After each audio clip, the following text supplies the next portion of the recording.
அனைவருக்கும் வணக்கம். இந்த விழாவில் கலந்திருக்கக்கூடாது, இதற்கு சம்மதித்திருக்கக்கூடாது என்று எனக்கு தோன்றியது இந்த புத்தகத்தை படித்த போது. தம்பி அருண்மொழிவர்மன் சொன்னது போல என்னால் ஒரு 30-40 பக்கங்களுக்கு பிறகு இந்த புத்தகத்தை படிக்க முடியவில்லை. நான் முரளிக்கு தொலைபேசியில் அழைத்து ஒரு நள்ளிரவில், முரளி என்னால் படிக்க முடியல இந்த புத்தகத்தைன்னு சொன்னேன். இல்லை, இன்னும் கொஞ்சம் வேற செய்திகளுக்கு போயிடும், நீங்க படிங்கன்னு சொன்னாரு. இந்த புத்தகம் மொழி கொண்டு எழுதப்படவில்லை, வழி கொண்டு எழுதப்பட்டிருக்கிறது. நண்பர்களே, ராயப்பேட்டையில் ஒரு சின்ன கலவரம். அதுல ஒரு கலவரத்துல நம்ம பசங்க மயிலாப்பூரை சேர்ந்த அன்புக்குரிய மாமாக்களோடு தகராறு ஆயிடுச்சு. அதில் அவர்களுடைய ஜாதி அடையாளம் மறந்து விட்டது. அதற்கு இந்த ஊடகங்கள் எல்லாம் தமிழ்நாட்டில் நிகழ்ந்திருக்கிற கொடுமையை பாரீர் என்று இந்த ஊடகங்கள், காட்சி ஊடகங்கள், அச்சு ஊடகங்கள் எல்லாமே சமூக வலைதளங்கள் உட்பட கொந்தளித்தன. நண்பர்களே, 25 பைசா நூல் அருந்து போனதுக்கு இந்த சமூகம் கொந்தளித்தது. கிட்டத்தட்ட 700 பேர் கொல்லப்பட்டிருக்கிறார்கள். வீரப்பனின் பெயரால் மனித வேட்டை என்று அவர் பதிவு செய்திருக்கிறதில் இருக்கிறது. 700 பேர் கொல்லப்பட்டிருக்கிறார்கள், காணாமலாக்கப்பட்டிருக்கிறார்கள். அதை பற்றி இந்த சமூகம் கண்டுகொள்ளவே இல்லை. நண்பர்களே, வீரப்பன், அதற்குள் நான் செல்ல விரும்பவில்லை. வீரப்பன் குற்றம் இழைத்திருந்தால் அதற்கு இந்த அரசாங்கம் அவரை கைது செய்யலாம், அதற்குரிய நீதிமன்றத்தில் நிறுத்தலாம், தண்டனைகளை கொடுக்கலாம். வீரப்பனை இவர்களால் பிடிக்க முடியவில்லை என்றால் இந்த வீரமிக்க காவல்துறை அதிகாரிகள் என்ன செய்திருக்க வேண்டும்? வெட்டிய சந்தன மரத்தை அவர் என்ன செய்தார்? அல்லது கொல்லப்பட்ட தந்தங்களை என்ன செய்தார்? அது இருக்கட்டும், அதற்குள்ளே நான் போகல. குற்றத்தினுடைய தொடர்ச்சியாக காட்டுக்குள் இருக்கிற ஒருவர் அதை எப்படி காசாக்கி இருக்க முடியும்? காட்டினுடைய எல்லை வரைக்கும் அவர் வரலாம். அந்த பொருள் எங்கெங்கோ சென்றிருக்கிறது, உலக அளவில் வணிகத்திற்கு சென்றிருக்கிறது என்று இவர்கள் சொல்கிறார்கள். அப்படியானால் அந்த தொடர் சங்கிலியை பிடித்து அதை வாங்கியவர்கள் யார், அதனால் ஆதாயமடைந்தவர்கள் யார் என்கிற குற்றவாளிகளை இவர்கள் பிடித்து விசாரிக்கலாம். இப்படியெல்லாம் செய்திருக்கலாம். ஒரு மனிதனை தொட்டதுண்டா அவர்கள்? ஒரு மனிதனை, ஒரே ஒரு மனிதனை. நண்பர்களை, நானும் அவர் சொன்னது மாதிரி 89 இந்த வீரப்பனை பற்றி நானும் பத்திரிகையிலே எழுதி கொண்டிருக்கிறேன், படித்துக் கொண்டிருக்கிறேன். மேட்டூரிலே நாச்சிமுத்து என்று ஒரு எம்எல்ஏ, சட்டமன்ற உறுப்பினருடைய பெயர் வரும். வீரப்பனை சொல்லும் போதெல்லாம் நாச்சிமுத்துவின் பெயர் வந்து கொண்டே இருக்கும். அந்த நாச்சிமுத்து ஒரே ஒரு நாள் நீதிமன்றத்திற்கு போக வேண்டாம், காவல்துறையினுடைய அந்த அதிகாரியினுடைய முன்னால் உட்கார வைக்கப்பட்டிருக்கிறார். ஆனால் அவரை கட்டி தொங்கிட வேண்டாம். அப்படி யார் வியாபார தொடர்புகள் இருந்தார்களோ அவர்களை இந்த சித்திரவதைகளை செய்ய வேண்டாம். யாரையாவது அழைத்து ஒருவரை விசாரித்ததுண்டா? நண்பர்களே, எங்க ஊர்ல ஒன்று சொல்லுவாங்க, எல்லா ஊர்லயும் இருக்குன்னு நினைக்கிறேன், நாய் அடிக்க மாட்டா பாட்டுக்கு நாயோட பீ அடிக்கிறதுன்னு சொல்லுவாங்க. இந்த காவல்துறை அதிகாரியினுடைய வீரம் அதை அடிப்பதில் தான் இருந்திருக்கிறது.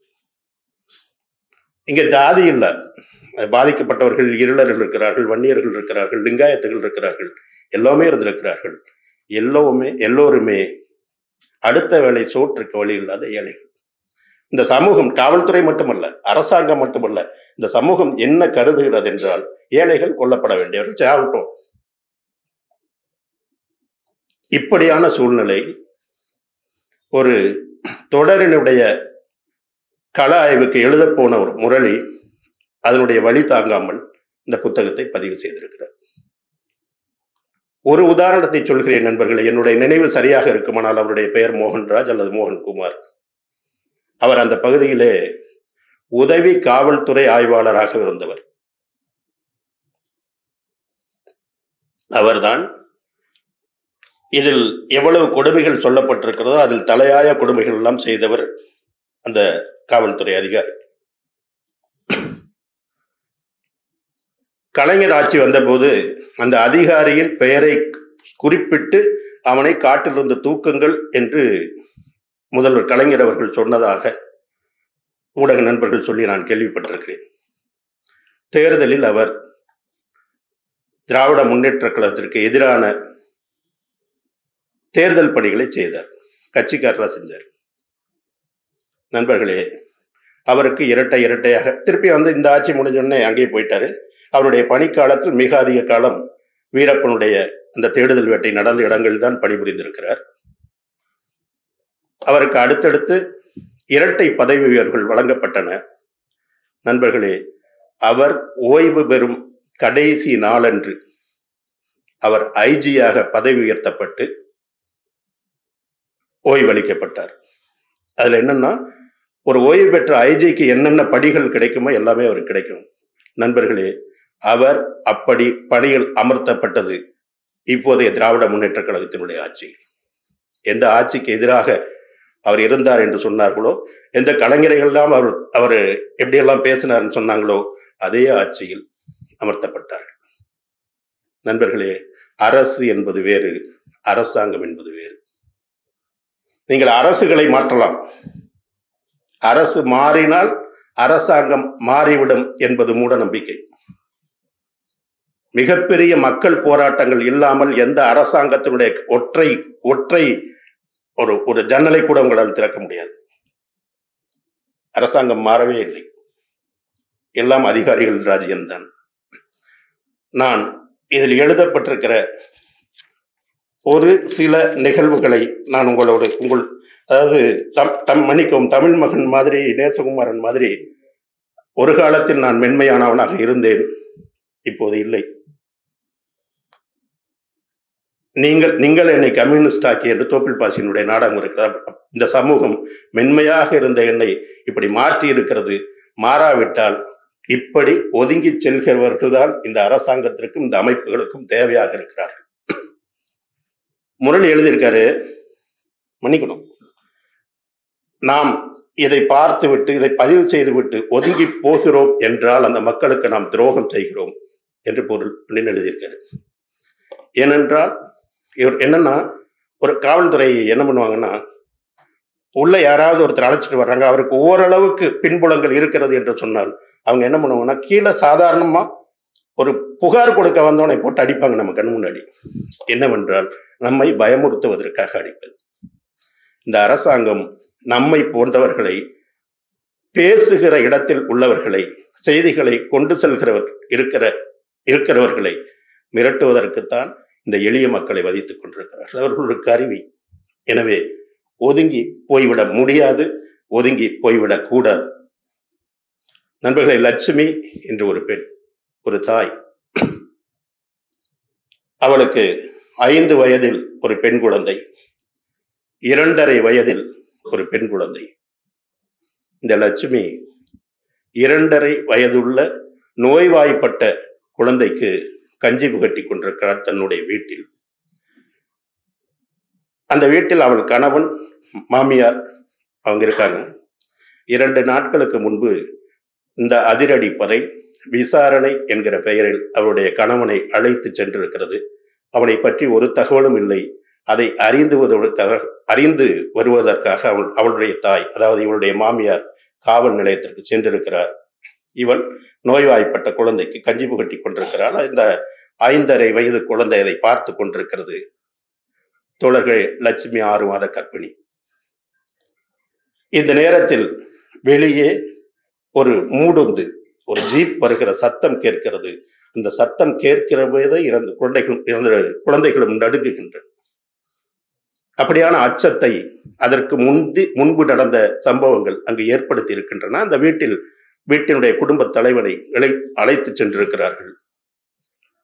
அந்த ஜீப்பிலிருந்து 4 காவலர்கள் இறங்கி வருகிறார்கள் வீட்டுக்குள். இவள் பயந்து நிற்கிறாள். குழந்தைகள் ஒடுங்கி நிற்கின்றன. அவன் வந்து அந்த 5.5 வயது குழந்தையினுடைய முகத்தை பார்த்து, இந்த குழந்தைகிட்ட அர்ஜுன் ஜாட தெரியுது என்று கேட்கிறான். அர்ஜுனன் என்பது வீரப்பனுடைய அண்ணன். நண்பர்களே, அந்த 2 குழந்தைகளையும் தூக்கி வெளியே வீசிவிட்டு அந்த 4 பேரும் 6 மாத நேசமித்திரன் கேட்டார், ஒரு குழந்தை, ஒரு நிறை மாத கர்ப்பிணியை எப்படி எட்டி உதைக்க மனம் வந்தது என்று கேட்டீர்கள் நண்பர்களே. 6 மாத கர்ப்பிணியை வல்லுறவு செய்தார்கள் 4 பேர். அந்த மாமியார் வந்து பார்க்கும்போது 2 குழந்தைகள் ரத்தம் முடிய கீழே கிடக்கிறார்கள். அவர்களை தூக்கி கொண்டு அந்த தாய் வீட்டிற்குள் வந்தால் அவருடைய மருமகள் இரத்த கோலத்தில் கிடக்கிறாள். அனைவரும் சேர்ந்து அழுதார்கள். அந்த அழுகை குரலில் அந்த காட்டினுடைய அமைதி குலைந்தது என்று எழுதுகிறார். நண்பர்களே, இந்த குரல் இந்த மேட்டிமை குடிகளுடைய எந்த அமைதியாவது குலைத்திருக்கிறதா? உயர் அதிகாரிகளுக்கான அல்லது அமைச்சர்களுக்கான, மேட்டுக்குடிகளுக்கான எத்தனை குடியிருப்புகள் தனித்தனியாக ஏற்படுத்தப்பட்டிருக்கின்றன. ஏதாவது ஒரு நாள் அந்த குடியிருப்பில் ஏதேனும் ஒரு வீட்டில் இப்படி ஒரு சம்பவம் நடந்திருந்தால் இந்த அரசாங்கம், இந்த சமூகம் என்ன செய்திருக்கும்? 600 பேர் கொல்லப்பட்ட போது அதற்கு எதிராக சிறு குரல் கூட எழும்பவில்லை. நண்பர்களே, 30 ஆண்டு கால இந்த ஊடக வரலாற்றில் வீரப்பன் கொன்றவர்கள் அல்லது காவல்துறையின் நடவடிக்கைகள் இப்படியாகத்தான் பதிவாயிருக்கின்றன தவிர இந்த மனித வேட்டை குறித்து ஒரு தகவல் கூட பதிவாகவில்லை. ஒரு தகவல் கூட பதிவாகவில்லை. மேச்சேரி என்கிற ஊர், ராமசாமி என்கிற ஒரு நபர், அவருடைய மனைவி, அவர் கொளத்தூர் சந்தையில வெற்றிலை வியாபாரம் செய்கிறவர். அந்த பெண்மணி வெற்றிலை பெற்றுக் கொண்டிருக்கிறார். அப்ப ஜீப் வந்து நிக்குது. அந்த கடை மூடி சந்தையை விட்டு அவள் கிளம்புகிற நேரத்தில் ஒரு ஜீப் வந்து நிக்குது. இல்ல, வீட்டுக்கு வர்றாங்க. அவர் கையில் ஒரு பட்டியல் இருக்கிறது. பெயரை சொல்லி, நீதானே அந்த கொளத்தூர் சந்தையில வெத்தலை வைக்கிறது? ஆமாங்கய்யா. வா, வண்டியில் இரு, விசாரிக்க வேண்டும் என்று அழைத்து செல்கிறார். அழைத்து சென்று, நண்பர்களே, அவளை அவர் சொன்னது மாதிரி நிறுவனப்படுத்தி வரிசையாக காவலர்கள், மோகன் என்கிற இன்ஸ்பெக்டர் அவர் சொல்லியிருக்காரு. ஒருவேளை நான் சொன்னவரா அவர்னு தெரியல. 5 மாதங்கள் அவர்களுடைய அது என்ன சொல்றது, பாதுகாப்புன்னு சொல்லிட்டு அந்த சித்திரவதைகள் 5 மாத காலம் அந்த பெண்மணியை வைத்திருக்கிறார்கள். இந்த காவல்துறை அழைத்து கொண்டு போனால் என்ன நடந்திருக்கும் என்பது தெரிந்த அவர்களுடைய குடும்பம் இவளை தேடி வரவே இல்லை. நண்பர்களை, அவர் எழுதுகிறார், அந்த பெண் சொன்னதாக நேரடியாக அவரிடம் பேசிய பாலமுரளிவர்மன் எழுதுகிறார், என்னை ஒவ்வொருத்தரும் வந்தா யாராவது என்னை காப்பாத்திடுவாங்களான்னு நினைச்சிட்டு இருந்தேன். எல்லோரும் அதையே செய்தார்கள். அப்புறம் அதுக்கு பிறகு என்னை மாடிக்கு பெரிய அதிகாரி இருக்காரு, போய் பாருன்னு அனுப்பிச்சாங்க. அவர் பெரிய மீசை கொண்ட அதிகாரி என்று அவர் எழுதுகிறார். உங்கள் யூகத்திற்கு விடுகிறேன், அது யார் என்பது யூகிப்பதில் நமக்கு எந்த ஒரு சிரமமும் இல்லை. நண்பர்களே, 5 மாதங்கள் அவளை மாறி மாறி மாறி, அதாவது பெரிய அதிகாரி, அவர் அந்த சொல்றாங்க, பெரிய அதிகாரி போன பிறகு கீழே இருக்கிற காவலர்கள் வருவார்கள். 5 மாதங்களுக்கு பிறகு அவரை 2 வருட சிறை தண்டனைக்கு அனுப்புகிறார். அந்த பெண் 2 வருட சிறை தண்டனை பெற்று வருகிறார். அவர்களுடைய குடும்பம் அந்த பெண்ணை சேர்க்கவே இல்லை. இது ஒரு பகுதியாக அவர் பதிவு செய்திருக்கிறார். மாதி என்று ஒரு பழங்குடியின பெண், அவளுக்கு 13 வயதில் ஒரு குழந்தை, பெண் குழந்தை. அவள் பெயர் சித்திரை. நண்பர்களை விவரிக்க விரும்பவில்லை, சூசகமாக சொல்லி சென்றார்கள். அனைவருக்கு முன்னாலும் தாயையும் மகளையும் உடையில்லாமல் நிற்க வைத்தார்கள், நடக்க செய்தார்கள், போனார்கள், வந்தார்கள். அந்த 13 வயது குழந்தையும் அவர்கள் விட்டு வைக்கவில்லை. சித்தா என்கிற ஒரு திரைப்படம் இங்கு கொண்டாடப்படுகிறது. ஏனென்றால் இப்படியான ஒரு கொடுமையை சொன்னதற்காக. ஆனால் அந்த படத்தை கொண்டாடுகிற யாருக்கும் சித்திரையை தெரியாது. நாம் ஒரு விடயத்தை பாராட்டுவது கூட நமக்கு பாதிப்பு இல்லாமல் பாராட்டி பழகி இருக்கிறோம். நீங்கள் கொண்டாட வேண்டியது சித்தா படத்தை அல்ல, எதிர்குரல் கொடுக்க வேண்டியது அந்த சித்திரையினுடைய சீரழிவுக்கு எதிராக அதை எழுதிய பாலமுரளிவர்மனை நாம் கொண்டாட வேண்டும். ஒரு குடும்பத்தில் 5 பெண்கள், ஒரே குடும்பத்தில் 5 பெண்கள் விதவையாக இருக்கிறார்கள். நண்பர்களே, விதவையாக இருக்கிறார். அவர் கண்டதை எழுதியிருக்கிறார். அவர்களை ஒன்றும் சுனாமி பேரலை வந்து ஒரு நாளில் சுருட்டி கொண்டு போகவில்லை. அந்த 5 பேருடைய கணவர்களும் அதிரடிப்படையால் கொல்லப்பட்டவர்கள் என்று அவர் எழுதுகிறார். முருகேசன் என்று ஒரு பையன், அவனுடைய வயது 18. அவனுக்கு தாத்தா அம்மாவுடைய அப்பா, அவருக்கு வயது 70. முருகேசனின் தங்கைக்கு வயது 12. ஒரு நாள் அதிரடிப்படை வருகிறது. அந்த முருகேசன் என்கிற சிறுவனுடைய மாமனையும் தந்தையும் அவர்கள் பிடித்து சென்று விட்டார்கள். அவர்கள் என்ன ஆனார்கள் என்று தெரியவில்லை. 2 நாட்களுக்கு பிறகு காவலர்கள் வருகிறார்கள். 70 வயது தாத்தா, அம்மா, 12 வயது தங்கை நண்பர்களை இந்த முருகேசனை கொண்டிருப்பாங்க. அழைத்து சென்று சித்திரவதை செய்து அந்த சிறுமியின் கையில் செருப்பை கொடுத்து அவர்கள் தாத்தாவை அடிக்க சொல்கிறார். இந்த பையனின் கையில் கொடுத்து அவனுடைய அம்மாவை அடிக்க சொல்கிறார்கள். கதறுகிறார்கள் அவர்கள். இவர்கள் விடவில்லை.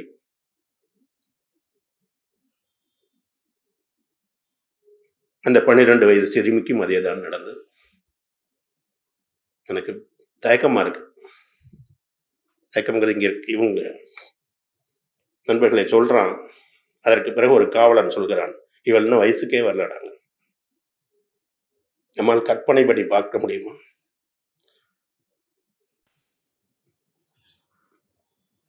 நண்பர்களே, வீரப்பன் கொல்லப்பட்ட பிறகு அரசாங்கம் 150 கோடிகளை அந்த காவலர்களுக்கு பரிசு பணமாக அளித்தது. ஜெயலலிதா அம்மையாருக்குன்னா 96 தேர்தலில் தோற்றது வந்து வீரப்பனுடைய அவர் கொடுத்த அறிக்கையினால் என்ற ஒரு கோபம். நக்கீரன் பதிவு செய்த இதுல வந்து அவர் வந்து உரிமையில் பேசியிருக்கிறார். அந்த கோபத்திற்காக எப்படியாவது கொல்ல வேண்டும் என்று முடிவெடுக்கிறார். கொல்லப்பட்டவர்களுக்கு கொடுக்கப்பட்டது 150 கோடி. நண்பர்களே, அதில் யார் கொல்லப்பட்டார்களோ அவர்களுடைய வரிப்பணமும் அடங்கியிருக்கிறது. இத்தனை சித்திரவதைகளை செய்தவர்கள் இரட்டை பதவி உயர்வு பெற்றார்கள். அவர்களுக்கு குடியிருக்க மனைகள் வழங்கப்பட்டன. அள்ளி அள்ளி பணம் வழங்கப்பட்டது. பாதிக்கப்பட்டவர்கள் பாதிக்கப்பட்டதோடு நிற்கவில்லை. அவர்கள் மேல் வழக்கு தொடுக்கப்பட்டு ஆயுள் தண்டனையும் பல்லாண்டு கால சிறை தண்டனையும் அனுபவித்தார்கள். நண்பர்களே, அந்த முருகேசன் சொன்னல, அதுல முருகேசனுடைய அம்மா வந்து பைத்தியம் ஆயிட்டாங்க இதை பார்த்துட்டு. இப்படி உடல் ரீதியாக மன ரீதியாக பாதிக்கப்பட்டவர்கள், சிறைக்கு போய் திரும்பி வந்தவர்கள், அவர்களுக்கு இந்த அரசாங்கத்தின் சார்பாக ஒரு சிறு துரும்பு கூட வழங்கப்படவில்லை. இதை யார் யார் செய்தார்களோ அவர்கள் மீது எந்த கேள்வியும் இல்லை. அவர்களுக்கு பரிசுகள் அள்ளி வழங்கப்பட்டன என்றால், நண்பர்களை யோசித்து பாருங்கள். அந்த பாதிக்கப்பட்ட சமூகத்திற்கு இந்த அமைப்பின் மீது, இந்த ஜனநாயகத்தின் மீது, இந்த அரசாங்கத்தின் மீது, அதையெல்லாம் கூட வேண்டாம், சக மனிதர்கள் மீது எப்படி நம்பிக்கை வரும்? அந்த 12 வயது சிறுமியும் 13 வயது சிறுமியும் 18 வயது சிறுவனும் வளர்ந்து இந்த சமூகத்தை எப்படி எதிர்கொள்வார்கள்? இந்த அதிகாரத்தை யார் கொடுத்தது? யாருமே இல்லை. நம் இவ்வளவு பேர் இருக்குமே, இவ்வளவு நடந்திருக்கிறது. இதற்கு எதிராக ஒரு குரல் கூட எழும்பவில்லை. அது ஜெயிக்கட்டும் தோக்கட்டும், ஆனால் அவர்களுக்கு ஒரு நீதிக்கான குரல் எழவில்லை என்றால் நாம் என்ன நாகரிகமான சமூகத்தில் வாழ்கிறோம் என்று எப்படி சொல்ல முடியும்? நான் எல்லா மேடைகளையும் போல இந்த மேடையை கருதவில்லை. எனக்கு இன்னும் என்னுடைய கொந்தளிப்புகளை என்னால் வார்த்தையாக தெரியவில்லை, எனக்கு முடியவில்லை. எல்லாத்தையும் பார்த்துட்டு எல்லாத்தையும் எதிராக ஒரு எழுத்து என்ன செய்துவிடும், ஒரு பேச்சு என்ன செய்துவிடும்? அதனுடைய தொடர் நடவடிக்கை இல்லை எனில் அந்த மக்களுக்கு நாமும் அநீதி இழைத்திருக்கிறோம் என்று அர்த்தம். இந்த புத்தகம் கேட்கிற கேள்விகளுக்கு விடை சொல்ல முடியாததால் என்னால் படிக்க முடியல, என்னால் தாங்க முடியாமல்ல. நமக்கு இதை படிக்கும்போது குற்ற உணர்ச்சி வருகிறது. நாம் நம்முடைய வாழ்க்கையை பார்த்து கொண்டிருக்கோம், அடுத்தது சம்பாதிக்க வாழ்ந்து கொண்டிருக்கிறோம். ஒரு குரலை பதிவு செய்யவில்லை, அங்கு செல்லவில்லை, எதிர்கேள்வி கேட்கவில்லை. இந்த அதிகாரிகளுக்கான அமைப்பை நாமும் வாக்களித்து தேர்ந்தெடுக்கிறோம். நாம் கட்டுகிற வரியில் அவர்கள் கற்பழிக்கிறார்கள், கொள்ளையடிக்கிறார்கள், கொலை செய்கிறார்கள், அதை பரிசாக வாங்கி கொண்டு செல்கிறார்கள் என்றால் இதை கேட்கிற உரிமையும் கேட்கிற நேர்மையும் நமக்கு இருக்கிறதா இல்லையா? இந்த விழா வெறும் புத்தக விமர்சனத்திற்கான விழாவாக அல்லது பாலமுரளிவர்மனுக்கான பாராட்டு சொல்கிற விழாவாகவோ அல்லது பாதிக்கப்பட்ட மக்களுக்கு அனுதாபம் தெரிவிக்கிற விழாவாகவோ முடிந்துவிடக் கூடாது என்று நான் ஆதங்கப்படுகிறேன். அடுத்த கட்டத்தை பற்றி மீண்டும் பிறகு பேசுவோம். பேச முடியவில்லை, முடித்துக் கொள்கிறேன். நன்றி.